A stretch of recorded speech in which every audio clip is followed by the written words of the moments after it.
नमस्कार मेरे साथियों, आप सभी का एक बार फिर से हमारे हिंदी साहित्य यूट्यूब चैनल में बहुत बहुत स्वागत है। दोस्तों, आज का जो मॉक टेस्ट है, मॉक टेस्ट नंबर 24वां मॉक टेस्ट है। इससे पहले हमने 23 मॉक टेस्ट कंप्लीट करा दिए हैं। उन 23 मॉक टेस्ट को आप जरूर करें अगर आपने इससे पहले के मॉक टेस्ट नहीं करें। ये 24वां मॉक टेस्ट होगा। टोटल प्रश्न इसके अंदर बढ़ाए गए हैं, 5 प्रश्न इसके अंदर और ऐड किए हैं। टोटल 30 प्रश्न होंगे इस क्वेश्चन सीरीज में आपके मॉक टेस्ट में, मॉक टेस्ट नंबर 24 में। तो 30 में से क्या आपका स्कोर रहता है, जल्दी से जल्दी बताना है और हम बहुत ही फास्टेस्ट सॉल्यूशन करेंगे 30 क्वेश्चन का। हो सकता है कि ये वीडियो बहुत ज़्यादा फास्ट हो, तो जल्दी से जल्दी आप आंसर लगाने की कोशिश करना। बिल्कुल क्वेश्चन को पढ़ेंगे, तुरंत आंसर लगाएंगे। तो देखते हैं अपना 24वां मॉक टेस्ट में क्या क्या हमको प्रश्न देखने को मिल रहे हैं। तो बहुत ही इंपॉर्टेंट क्वेश्चन होंगे, बहुत ही शानदार प्रश्न होंगे। सभी क्वेश्चन का आंसर लगाना बहुत ही ज़्यादा जरूरी है। तो पहला क्वेश्चन, दूसरा क्वेश्चन आप सभी की स्क्रीन पर आ चुका है। आशा करते हैं आप सभी ने कमेंट बॉक्स में इसका आंसर बता दिया होगा। कमेंट बॉक्स में बता सकते हैं या अपना जो लाइव सेक्शन आ रहा है इसके अंदर ही बता सकते हैं। तो ब्रज भाषा का विकास किससे हुआ है? मगही, शेरशानी या पैसाची या अर्धमागी? तो देखो, अर्धमागधी। तो ब्रज भाषा का जो विकास हुआ है आप सभी को पता है शेरशानी से हुआ है। तो ऑप्शन नंबर सी करेक्ट हो जाएगा। अपभ्रंश की उत्तरकालीन अवस्था का नाम क्या है? अपभ्रंश की जो उत्तरकालीन अवस्था थी, समझ गए, उत्तरकालीन अवस्था का नाम पूछा गया है। तो 4 ऑप्शन दिए गए। आशा करता हूँ आपने इसका भी आंसर लगा लिया होगा। तो बिल्कुल अबहट इसका सही विकल्प हो जाएगा, ऑप्शन नंबर डी। बहुत ही फास्टर सोल्यूशन है, जल्दी जल्दी से आंसर लगाएंगे। पहले का सी और दूसरे का डी। बिल्कुल बढ़ते हैं अपने तीसरे क्वेश्चन की तरफ। क्वेश्चन नंबर तीसरा आप सभी की स्क्रीन पर आ चुका है। तीसरा और चौथा दोनों आ चुका है। दोनों के आंसर आप जल्दी से जल्दी कमेंट बॉक्स या अपने टेलीग्राम जो अपना लाइव सेक्शन आ रहा है उसके अंदर बताएंगे।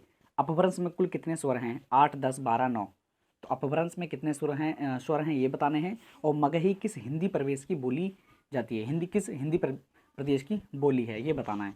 तो तीसरे का आंसर आप सभी के आंसर आ रहे हैं और मैं इसका बताता हूँ। देखिए सही आंसर क्या होगा, और आशा करते हैं आप सभी ने 8 लगाया होगा। बिल्कुल 8 अपभ्रंश के कुल कितने स्वर माने जाते हैं? तो 8 स्वर माने जाते हैं। तीसरे का हो जाएगा ए।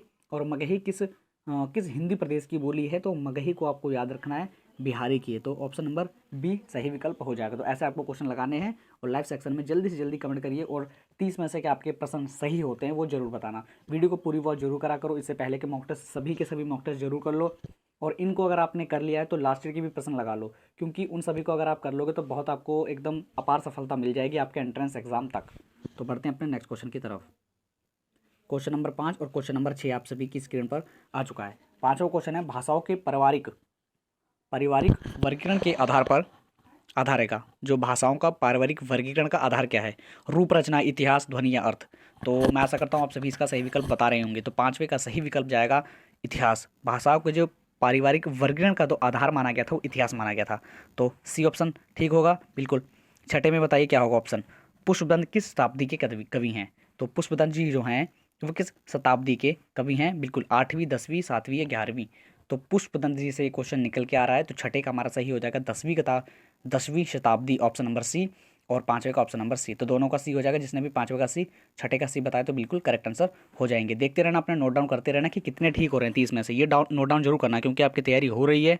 मॉक टेस्ट आपको मैं 2-3 दिन के अंदर अंदर प्रोवाइड करता हूँ। उससे पहले आप सारा डिस्क्रिप्टिव पढ़ते हो, तो इसलिए देखते रहा करो कि प्रतिदिन आपके कितने क्वेश्चन प्लस हो रहे हैं। अगर घट रहे हैं तो तैयारी और बढ़िया कर दो, अगर प्लस हो रहे हैं तो उसको थोड़ा सा और बढ़िया करो।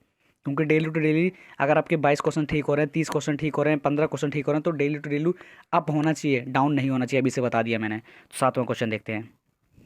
क्वेश्चन नंबर 7वां आ गया, क्वेश्चन नंबर 8वां आ गया। दोनों क्वेश्चन आप सभी की स्क्रीन पर आ रहे हैं।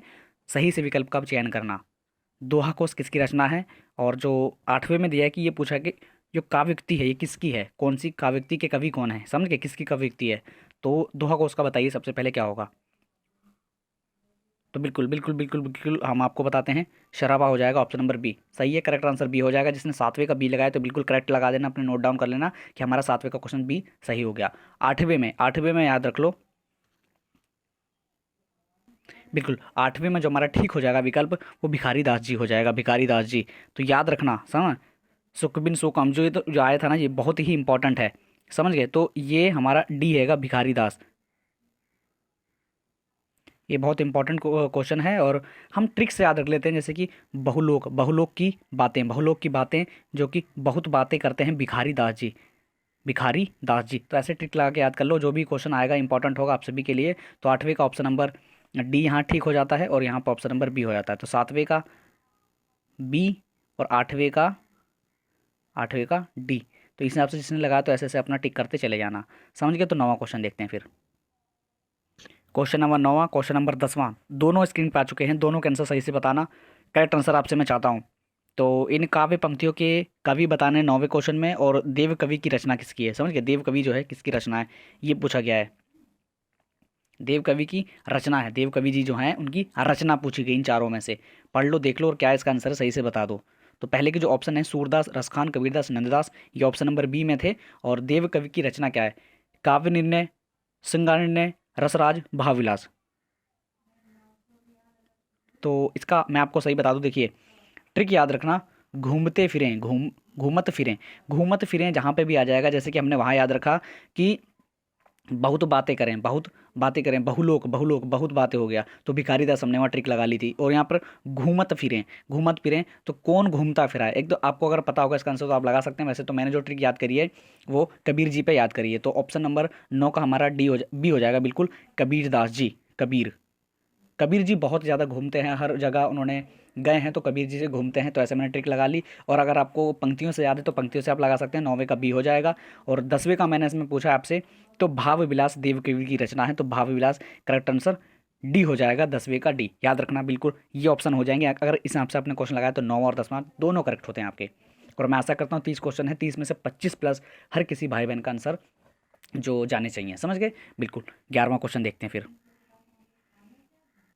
क्वेश्चन नंबर 11वां आ गया, क्वेश्चन नंबर 12वां आ गया, दोनों के आंसर आपको सटीक उत्तर को बताना है। तो जल्दी से बताइए, साहित्य लहरी के रचनाकार कौन है। बहुत ही फास्टेड मॉक टेस्ट होगा ये, और सभी के उत्तर आप सभी के सही आने चाहिए। एक भी मॉक टेस्ट का जो क्वेश्चन होता है गलत नहीं होना चाहिए। अगर गलत होता है तो उसको नोट डाउन कर लो, रट लो बिल्कुल एक तरह से, समझ गए ना। जब रट लोगे ना, जब आप क्वेश्चन लगाने बैठोगे, जब आप ड्यू के मॉक टेस्ट, जब ड्यू के एंट्रेंस में बैठोगे, तो ऐसा लगेगा कि हम मॉक टेस्ट कर रहे हैं, समझ गए। तो क्वेश्चन सारे के सारे रिपीटेड होते हैं, सभी के सभी क्वेश्चन इंपॉर्टेंट होते हैं। लास्ट ईयर का मॉक टेस्ट उठा के देख लो हमारा, और लास्ट ईयर का ड्यू का पेपर उठा के देख लो, अपने आप पता चल जाएगा कि कितने क्वेश्चन आए हैं। साहित्य लहरी किसकी रचना हो, अर्श छाप की स्थापना किसने की थी, किसने की, जल्दी से बताओ। तो साहित्य लहरी, बिल्कुल आप सभी सही बता रहे हैं। जिसने भी बताया कि भैया साहित्य लहरी जो लगा दी, सूरदास जी पे लगा दी, ऑप्शन नंबर बी पे लगा दी, बिल्कुल करेक्ट हो जाएगा। अगर आपने अष्टजाप की स्थापना किसने की है, अगर 12वीं का आपने ए बताया विट्ठल नाथ जी ने, तो बिल्कुल करेक्ट आंसर हो जाता है। अगर मैं 30 क्वेश्चन आपको कराता हूँ, अगर एक आधा क्वेश्चन मेरे टिक मारने में या बोलने में गलती हो जाती है तो उसको कमेंट बॉक्स में बता दी करिए, मैं आपको पिन क्वेश्चन कर दूंगा, जिससे कि आने वाली जो भी स्टूडेंट्स होंगे उन सभी को पता चल जाएगा कि इसका क्वेश्चन का आंसर ये है, समझ गए ना। तो बिल्कुल देखते हैं अपना 13वां क्वेश्चन। क्वेश्चन नंबर 13वां, क्वेश्चन नंबर 14वां, दोनों का आपको सटीक उत्तर बताना है। और ये क्वेश्चन आ चुके हैं, साकी संप्रदाय के जो संस्थापक हैं वो बताने हैं। और 14वें क्वेश्चन में दिया कि गोस्वामी तुलसीदास की अंतिम रचना कौन सी थी। तो साकी संप्रदाय के संपादक बताइए, संस्थापक कौन है, संस्थापक कौन है। तो बिल्कुल आप सभी के ऑप्शन आ रहे हैं, और मैं जानता हूँ आप सभी इसका सही विकल्प बताएंगे, स्वामी हरिदास जी। ऑप्शन नंबर सी में हमको मिल रहे हैं स्वामी हरिदास जी, तो बिल्कुल हम ऑप्शन नंबर सी लगाएंगे 13वें में। बात करेंगे अगर हम 14वें क्वेश्चन की बात करें, तो गोस्वामी तुलसीदास की अंतिम रचना कौन सी थी। तो बिल्कुल बिल्कुल बिल्कुल आप सभी के ऑप्शन हैं ऑप्शन नंबर डी, बिल्कुल ऑप्शन नंबर डी इसका सही विकल्प हो जाएगा। तो पढ़ते हैं 15वें क्वेश्चन की तरफ। क्वेश्चन नंबर 15, क्वेश्चन नंबर 16, बहुत ही मतलब एक ही स्क्रीन पे दो दो क्वेश्चन लगते हैं, तो आप सभी को फास्टेड पढ़ना है और फास्टेड आंसर लगाना है, क्योंकि मैं आपको तो टाइम तो बहुत है, आपके पास टाइम तो बहुत है, मतलब कहने का मतलब अगर आप जेएनयू का एंट्रेंस देंगे, क्योंकि जेएनयू की बहुत है, हम यहाँ पर प्रिपरेशन कर रहे हैं, जेएनयू की प्रिपरेशन चल रही है, तो 3 घंटे का आपको समय वहाँ पर मिलने वाला है। बात करें अगर आप दिल्ली यूनिवर्सिटी की, तो 180 मिनट, मतलब 6 दूनी 12, तो आप ये लगा के सकते हैं कि 2 घंटे आपको मिलने वाले हैं वहाँ पे, समझ गए। 120 मिनट के समय है वहाँ पर, और 2 घंटे आपको दिल्ली विश्वविद्यालय में मिलेंगे, यहाँ जेएनयू में 3 घंटे का मिलेगा। तो हमें क्वेश्चन को पढ़ना भी है, क्वेश्चन को समझना भी है, और सटीक उत्तर का भी चयन करना है। तो मग्रवती किसकी रचना है 15वें क्वेश्चन में। और 16वां जो क्वेश्चन है, ये पूछा गया कि काव्ययुक्ति जो है तुलसी के किस रचना से हैं, बताइए।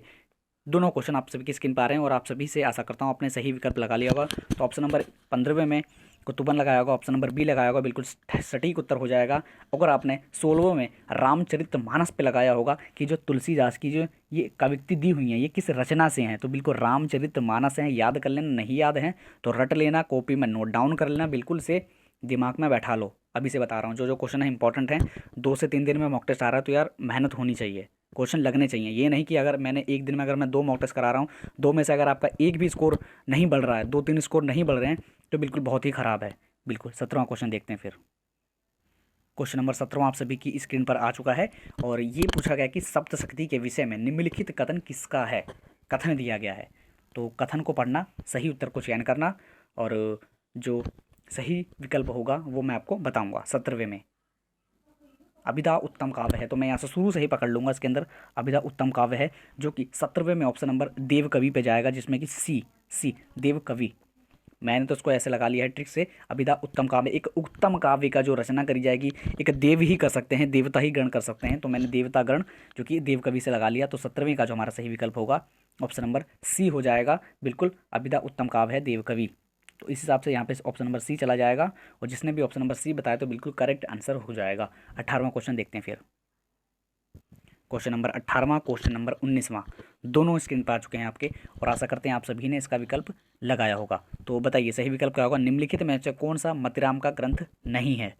समझ गए, मतिराम का ग्रंथ नहीं है, और निम्नलिखित में से कौन रीति मुक्त कवि नहीं है। तो मैं ऐसे क्वेश्चंस देता रहता हूं कि आप सभी को रीति मुक्त, रीतिबद्ध और रीतिसिद्ध कवियों के बारे में पता होना चाहिए, कौन सा नहीं है, क्योंकि ये क्वेश्चन आ जाता है दिल्ली विश्वविद्यालय के एंट्रेंस में, ये क्वेश्चन बहुत ज़्यादा आते हैं।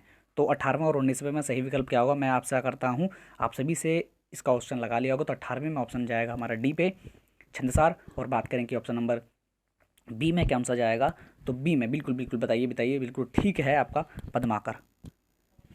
कौन रीति मुक्त कवि नहीं है, तो नहीं जहाँ पे प्रयोग हो जाता है वहाँ को सही से पढ़ना है, तो पद्माकर यहाँ सही हो जाएगा, और 18वें में हमारा डी हो जाएगा। बिल्कुल 20 क्वेश्चन 19 क्वेश्चन कंप्लीट हुए, तो 20वें क्वेश्चन की तरफ बढ़ते हैं फिर हम। क्वेश्चन नंबर 20, बिल्कुल 11 मिनट में 20 क्वेश्चन कंप्लीट हुए हैं, तो 1 मिनट में एक क्वेश्चन भी नहीं होता, और जल्दी से हम कर रहे हैं। तो 20वां क्वेश्चन 21वां क्वेश्चन आप सभी की स्क्रीन पर आ चुका है। चंडी चरित्र किसकी रचना है, और जो हमारा 20वां क्वेश्चन है, ये जो पंक्तियाँ दी हुई हैं किस कवि की हैं पूछा है, समझ गए ना, वो बताना है आपको। तो बताइए 20 का सही विकल्प क्या हो जाएगा और 21 का सही विकल्प क्या हो जाएगा। बिल्कुल ये लीजिए, मैंने सभी ऑप्शनों को लगा दिया है, आप सभी सही विकल्प का चयन करना। और वीडियो को लाइक नहीं किया तो वीडियो को सभी के सभी स्टूडेंट्स लाइक जरूर करा करिए, कि मॉक टेस्ट बनाने में, लिखने में टाइम लगता है, टाइप करने में टाइम लगता है, क्वेश्चंस को ढूंढने में टाइम लगता है, सब चीज़ में टाइम लगता है, तो वीडियो को लाइक करना आपका सभी का फ़र्ज है। 20वें में सही विकल्प है यहाँ पर चंडी चरित्र, बिल्कुल बिल्कुल बिल्कुल ऑप्शन नंबर ए हो जाएगा सही हमारा, गुरु गोविंद सिंह। और बात करें ज्यों ज्यों, तो बिल्कुल ये जो ऑप्शन है ये पंक्ति किसकी है आपको बताना है। तो बिल्कुल जब हमको ऐसा क्वेश्चन मिल जाता है तो हम ट्रिक से याद कर लेते हैं, ये हमें रट लेते हैं। तो जगन्नाथ दास रत्नाकर ऑप्शन नंबर डी, और यहाँ पर हमारा ऑप्शन नंबर ए, ये सही विकल्प थे। बढ़ते हैं अपने 22वें क्वेश्चन की तरफ। क्वेश्चन नंबर 12वां क्वेश्चन आप सभी की स्क्रीन पर आ चुका है, और 22वां दोस्तों 22वां। तो बताइए इसमें क्या होगा। निम्नलिखित में से किस गद्य कृति का निर्माण फोर्ट विलियम कॉलेज में हुआ। तो फोर्ट विलियम कॉलेज के बारे में आपने पढ़ा होगा, तो बिल्कुल बताइए इसका सही विकल्प क्या होगा। और जो क्वेश्चन नया होता है उसके बारे में थोड़ा सा रिसर्च करा करिए, पढ़ा करिए कि क्वेश्चन ये आया तो किस लिए आया, क्यों इंपॉर्टेंट है कि ये एग्जाम में क्वेश्चन आ चुका है, इसलिए। तो 22वें का जो हमारा सही विकल्प हो जाएगा ऑप्शन नंबर सी हो जाएगा, ऑप्शन नंबर सी, बिल्कुल ऑप्शन नंबर सी हो जाएगा। बिल्कुल बढ़ते हैं अपने फिर हम 23 क्वेश्चन की तरफ। क्वेश्चन नंबर 23 में आप सभी की स्क्रीन पर आ चुका है। निशाय हिंदू उपन्यास के लेखक कौन है। तो उपन्यास अगर आपने ठीक से पढ़े तो आप इसका आंसर लगा देंगे। तो 23वें में जो सही विकल्प जाएगा राधा कृष्ण दास, ऑप्शन नंबर बी, बिल्कुल सटीक उत्तर है। बिल्कुल बढ़ते हैं अपने 24वें क्वेश्चन की तरफ। क्वेश्चन नंबर 24वां आप सभी की स्क्रीन पर आ चुका है। निम्नलिखित में से कौन सा नाटक श्रीनिवास दास का नहीं है। तो नोट आ गया, इसको हम सही से पढ़ेंगे। जहाँ पे हमको नोट मिल जाता है तो वहाँ पे क्या आंसर हो जाता है उसको ध्यानपूर्वक पढ़ना होता है। तो श्रीनिवास दास का जो नाटक नहीं है, तो बताइए कौन सा नाटक इसमें से नहीं है। जल्दी से बिल्कुल फास्टेड बहुत जल्दी करिए आप। 24वें का बी हो जाएगा यहाँ पर महारानी पद्मावती, तो बिल्कुल ऑप्शन नंबर बी हो जाएगा। नाटक नहीं पूछा गया था यहाँ पर, समझ गया ना, तो बिल्कुल ऑप्शन नंबर बी हो जाएगा करेक्ट आंसर। बढ़ते हैं 25वें क्वेश्चन की तरफ। क्वेश्चन नंबर 25वां आ चुका है। बहुत ही फास्टेड सॉल्यूशन चल रहा है, मात्र यहाँ पर हमारे 14-15 मिनट कंप्लीट हुए हैं। 25 क्वेश्चन हमने यहाँ पे कंप्लीट कर दिए हैं। 5 क्वेश्चन अभी और रह रहे हैं, 5 क्वेश्चन को और करिए, और 30 में से क्या आपका स्कोर रहता है उसको जरूर बता के जाइए। 25वां क्वेश्चन है, राजा लक्ष्मण सिंह ने अभिज्ञान शकुंतलम का अनुवाद कब किया। जल्दी से बताओ उसका सही विकल्प क्या होगा। सही से नहीं पता है जिस मेरे साथी भाई बहन को इसका क्वेश्चन नहीं पता है तो उसको याद कर लिया करो, नोट डाउन कर लिया करो कि आखिर यार क्वेश्चन गलत क्यों हुआ। अगर 30 क्वेश्चन यहाँ पे दिए गए मॉक टेस्ट में, तो 30 में से 30 हमारे ठीक होने चाहिए, प्लस होने चाहिए, स्कोर आपका डाउन नहीं होना चाहिए। तो 25 का सही विकल्प हो जाएगा 1863, ऑप्शन नंबर ए, बिल्कुल करेक्ट है। बिल्कुल 26वां क्वेश्चन देखते हैं फिर। क्वेश्चन नंबर 26वां आ चुका है। यहाँ पूछा है कि निम्नलिखित में से भारतेंदु का कौन सा नाटक प्रबोध चंद्रोदय की प्रतीकात्मक शैली से प्रभावित है। तो जल्दी से बताइए सही विकल्प क्या हो जाएगा 26वें का।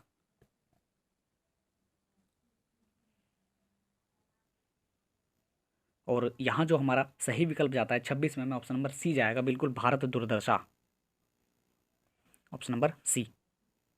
देख लो क्वेश्चन वाला, ऑप्शन नंबर सी इसका सही विकल्प होगा। समझ गए, बिल्कुल। 27वें क्वेश्चन देखते हैं फिर हम। क्वेश्चन नंबर 27 में आ चुका है आप सभी की स्क्रीन पर, और यहाँ पूछा गया कि बालकृष्ण भट्ट किसके संपादन कर्म से जुड़े थे। तो जल्दी से बताइए इसका सही विकल्प क्या होगा। 27वें में सही विकल्प जाएगा हिंदी प्रदीप, याद रखना बालकृष्ण भट्ट जी, हिंदी प्रदीप। समझ गए, ऑप्शन नंबर डी हो जाएगा। जिसने भी डी लगाया है हिंदी प्रदीप। और क्वेश्चन को पढ़िए, डायरेक्ट आंसर लगाइए, मिनट नहीं लगना चाहिए, क्वेश्चन कंप्लीट होना चाहिए हमारा। समझ गए, 27वें क्वेश्चन का आंसर हो जाएगा डी, बिल्कुल करेक्ट है। 28वां क्वेश्चन देखते हैं फिर। क्वेश्चन नंबर 28वां आ चुका है। निम्नलिखित में से कौन सी रचना कृष्ण कथा पर आधारित नहीं है। कृष्ण कथा जो है उस पर आधारित नहीं है। कौन सी रचना कृष्ण कथा पर आधारित नहीं है, बताओ सही विकल्प क्या होगा। आप सभी से आशा करता हूँ आप सभी इसके अंदर सही विकल्प लगाएंगे। और यहाँ हमारे 28 क्वेश्चन कंप्लीट हो चुके हैं और 2 क्वेश्चन अभी और रह रहे हैं। 30 क्वेश्चन हो जाएंगे। 30 के बाद आपका, मैंने आपसे कहा क्या है कमेंट बॉक्स में, आपको अपना 30 में से क्या स्कोर रह रहा है वो बताएंगे। और 24वां मॉक टेस्ट ये कंप्लीट हुआ और धीरे धीरे आपको मॉक टेस्ट मिलते रहेंगे, क्योंकि आप सभी को पता है कि मेरे एग्ज़ाम चल रहे हैं। तो मैं आपको जितने मुझे टाइम मिलता है उतने ही समय में आपको मैं क्वेश्चन कलेक्ट करके टाइप करके आपको मैं प्रोवाइड कराता हूँ। डेली टू डेली अभी नहीं हो पाएगा, थोड़ा ये मार्च कंप्लीट होए। मार्च कंप्लीट होने के बाद आपको अप्रैल से डेली टू डेली 9 और 5 की जो आपकी सीरीज चल रही है मॉक टेस्ट की वो मिलती रहेगी। तो 28वें में मैं आशा करता हूँ आप सभी ने निकाल लिया होगा सही विकल्प, ऑप्शन नंबर बी। समझ गए, ऑप्शन नंबर बी इसका सही विकल्प हो जाएगा। तो 29वां क्वेश्चन देखते हैं फिर अपना second last question. Question number 29वां आ चुका है। शिव शंभू के चिट्ठे निबंधकार कौन है। और ये 29वां क्वेश्चन हर किसी का करेक्ट होगा, मैं अभी से बता रहा हूँ, गलत नहीं होगा, नहीं होगा, बिल्कुल बाल मुकुंद गुप्त करेक्ट आंसर हो जाएगा। बिल्कुल बिल्कुल, बहुत बढ़िया बहुत बढ़िया। और जिसने भी यहाँ पर ऑप्शन नंबर ए बताया है तो करेक्ट ऑप्शन कर लेना, अपना नोट डाउन कर लेना कॉपी में। बिल्कुल 30वां क्वेश्चन देखते हैं, लास्ट क्वेश्चन। क्वेश्चन नंबर 30वां आप सभी की स्क्रीन पर आ चुका है और थोड़ा सा इसमें टाइम दीजिए, क्वेश्चन को सही करिए, इतना मैं आपसे बोल रहा हूँ। उपयुक्त जो पंक्तियाँ दी हुई हैं किस कवि की हैं ये पूछा गया है। जो घनी बहुत पीड़ा थी, एक पीड़ा थी वो किसके मन में थी। ये तो मैंने ट्रिक बनाई है, आप अपना जो पढ़ के लगा सकते हैं तो लगा लीजिए। वो जो मेरी ट्रिक है वो मैं आपको इसके अंदर करूँगा।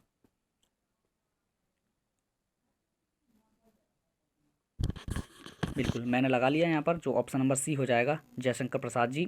जो घनी बहुत पीड़ा थी किसकी थी, जयशंकर प्रसाद जी की थी। किनको, जयशंकर प्रसाद जी की। तो ट्रिक से याद कर लोगे तो ऐसे क्वेश्चन जल्दी से याद हो जाएंगे। तो यहाँ हमारा जो ऑप्शन हो जाएगा हमारा जयशंकर प्रसाद जी पे हो जाएगा, ऑप्शन नंबर सी जयशंकर प्रसाद। और यहाँ हमारे 30 क्वेश्चन कंप्लीट होते हैं। 30 में से आपका क्या स्कोर रहता है वो आप बताएंगे और जल्दी से जल्दी कमेंट बॉक्स में कमेंट करिए। समझ गए मेरे साथियों, बिल्कुल। आज का ये मॉक टेस्ट था, मॉक टेस्ट नंबर 24वां मॉक टेस्ट था।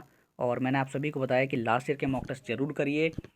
प्लेलिस्ट मैंने यार पूरी अपडेट कर दी है। अगर आप चैनल पे जाएंगे और प्लेलिस्ट में देखेंगे तो मॉक टेस्ट आपको मिलेंगे। लास्ट ईयर के भी मॉक टेस्ट मिलेंगे, उस समय जो चल रहे हैं मॉक टेस्ट ये भी मिलेंगे। जितने भी साथी हमसे जुड़ते जा रहे हैं वो सभी ये नोट डाउन जरूर करेंगे कि मॉक टेस्ट आपको 2 मॉक टेस्ट यहाँ पर आपको मिल रहे हैं। कहने का मतलब अभी तो आपको एक मॉक टेस्ट मिल रहा है 2022 का एग्ज़ाम होने वाला है। 2021 का एग्ज़ाम देखेंगे तो वहाँ से आपको 90+ वीडियोज़ मिल जाएंगी, जिसमें कि आप जानते हैं कि एक मॉक टेस्ट आपका 25 क्वेश्चन का होता है। जिसमें कि आपको बता दूं उसमें मैंने आपको 3 से 4 हज़ार क्वेश्चन कंप्लीट कराए हैं। तो डेली मैं आपसे बोलता हूँ जब तक यहाँ मॉक टेस्ट नहीं आता तो उन मॉक टेस्ट को जरूर करा करिए। पर कोई बच्चे देखते भी हैं, कोई बच्चे नहीं भी देखते हैं। मैंने देखा, मैं खुद देखता हूँ, एनालाइज करता हूँ कि आखिर कौन मॉक टेस्ट दे रहा है कौन मॉक टेस्ट नहीं दे रहा। तो समझ जाता हूँ मैं कितने बच्चे इस समय तत्पर हैं और कितने तत्पर नहीं हैं। तो मैं अपने अभी से बता रहा हूँ, जो अभी से तैयार रहेगा वो टॉप करेगा, एकदम फोड़ देगा एग्ज़ाम को जब एकदम एग्ज़ाम होगा। जो अभी से तैयार नहीं रहेगा वो बाद में आके दिक्कत हो जाएगी। और देखते हैं आखिर आपका क्या स्कोर रहता है, कमेंट बॉक्स में हम देखते हैं। जल्दी ही आपसे आशा करते हैं कि आपसे मिलेंगे और जो भी इन्फॉर्मेशन आएगी दिल्ली यूनिवर्सिटी, जेएनयू या बीएचयू या जामिया ड्यू की, तो आपको बताया जाएगा। बिल्कुल आप सभी चैनल पे बने रहें, वीडियो को लाइक शेयर सब्सक्राइब जरूर करना है। और टेलीग्राम चैनल से आप सभी जुड़ेंगे, आप सभी को सभी इन्फॉर्मेशन वहाँ पर मिलती रहेंगी। बिल्कुल आज की वीडियो को यहीं एंड करते हैं। जय हिंद, जय भारत।